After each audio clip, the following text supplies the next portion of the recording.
Bajo na Revenue Memorandum Order 16-2016, el Bureau de Rentas Internas o BIR requirió con mga media outfit somete detalles del di ila encontrada na political ads durante el periodo de campaña. Mga media organization kita incluhi el radyo, television y newspaper, yaman air o man publish election promotion materials o political advertisements. El report debe incluir lista del con quien candidato sila ya sirvi, principiando na mga national hasta local candidates. In a prescribed format, ikal list akal kung kenyan cater gan services and media outfits kung mga estiyan ka yan participate as in elections del May 9. Cover chen se procedural requirements gane in a hard copy, chen format, and at the same time dalit naman ustedes soft copy akan na DBDR. Then it would be under oath. So the one who will be signing this estegane report would be, if it is an individual, the owner of the outfit or the media.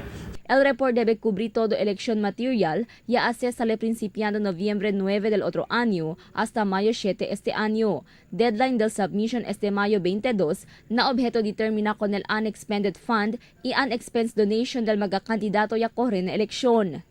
Funds coming from akal mga benefactor kada sa tan donate gani funds na is mga politicians akal mga akal gani unexpended akal funds diila. So once man list lang sila ng Commission on Elections kay receive sila funds kay dakal personal diila funds, so it would be not subject to any taxes. But this time around, si once CB2 funds, akagane estinab ustedes akagane mga ustedes kung kenta tan support kung politicians, kenta kore. This time around, hindi le pwede kung usa as personal funds yun without payment of any taxes. Kay this time around, kay unexpenses kel legal usa na disuyo campaign fee, the campaign as expenses. So it would form part as income kal disuyo keda. Además, tali el castigo de 1,000 hasta 50,000 el puede enfrentar en una estación o media outfit quien falla cumplir con el orden del BIR. El pone también según bajo la investigación del BIR con el un media outfit si falla cumplir con este. Si mga stasyon hindi man comply, they will be subjected to 1,000 pesos, minimum of 1,000 pesos. Graduated naman as to how si grande el amount sila supposed to be grande taman amount dila para paga kay graduated. Kaya taman sa graduated rate as to how much, a maximum of 50,000.